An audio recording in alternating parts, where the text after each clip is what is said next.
which is down around 0.8%. We have the Bank Nifty, like we've mentioned, is underperforming at this point in time. So a little bit of profit booking, which continues at this point. But let's get talking about the markets and get in some opinion, fundamental opinion at that.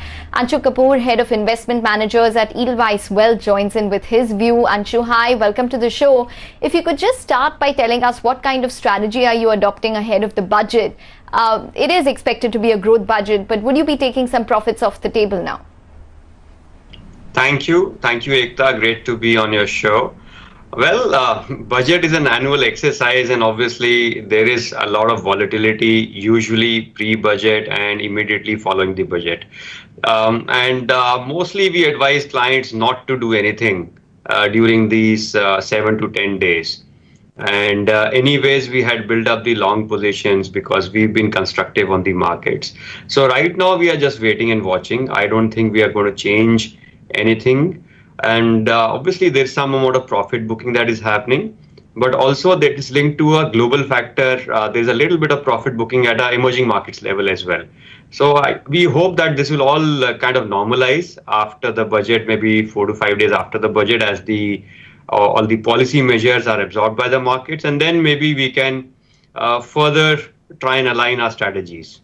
All right, Anshu, we get that. You're saying that we are part of an emerging market. A bit of a correction is what we are seeing.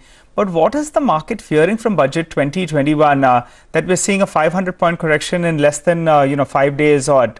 Would there be a big correction if we see a hike in maybe LTCG or maybe the STT rate? Your take on that?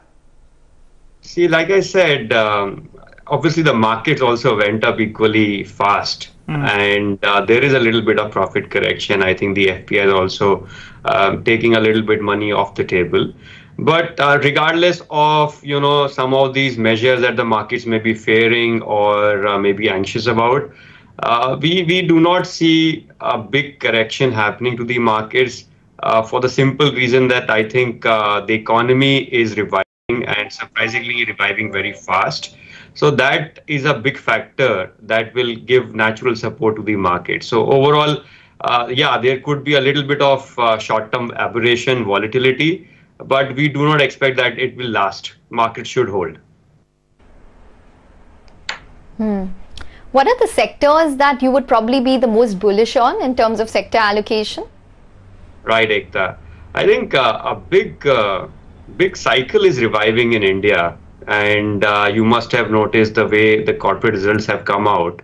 It's a little bit like the India-Australia series that just concluded. We thought we were in despair after 36 all out. But then the following test, we were all very pleasantly surprised. So that seems to be happening to the economy, to the markets and the companies. I think the number one factor to see is demand is back. Of the 250 results that we just analyzed, revenue is up by about 10%, which is a 6-quarter high. And also margins are up to about 14%, which is a 9-quarter high. So demand seems to be holding back. It was not only a festive season phenomena. And capacity utilization seemed to be about 80% from here. So our big call is revival of manufacturing capex, something that India has not seen over the last 7-8 years. Just to give you some data, manufacturing capex as a percentage of GDP fell from 40% in 2007-8 to 25% as of today. So there's a big catch-up to happen on manufacturing. We are bullish on all infra-led capex to happen, which is your steel, cement, chemicals, and so on. And also all consumption-led capex to happen, which is auto, durables, discretionary, and so on. And finally, we feel the banking, the credit cycle will revive in this country. The cost of funds and access to funds are both very positive right now. GSEC is at a 12-year low, at about 595. Debt to equity of corporates is down to about 0.8 from 1.4 5-6 years back. So all of these are very promising factors. So do watch out for this big revival in the corporate capex. And if I may add just two more sectors, real estate is very positive. real estate market cap to total market cap is now less than 1%. And I think there's a lot of catch up there to happen. We are already seeing signs of volume growth coming back.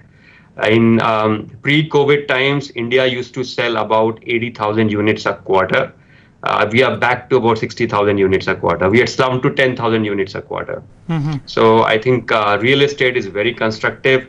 And if residential real estate revives, it will give an all-round boost to about 100 odd sectors that it's connected to, right? That's the second sector. Finally, and that is a lot more to do with global factors, is IT revolution.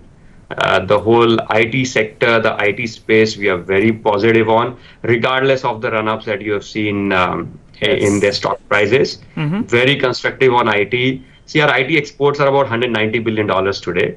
Right. We feel that number could go to about $300 to $400 billion very quickly. So do watch out for these 3-4 areas as India rebounds. Okay. All right, Anshu, thanks so much for stopping by and filling us in with your take. You're sounding reasonably optimistic on terms of the markets, also in the real estate space, manufacturing industry in India, as well as exports. I appreciate you stopping by and giving us all those details. By the way, we have Canara Bank's numbers that are flashing here on the screen. Now, first look at it, it appeared that there was a big improvement in terms of the asset quality. That's why the stock did see a bit of a pop-up. But I think we have a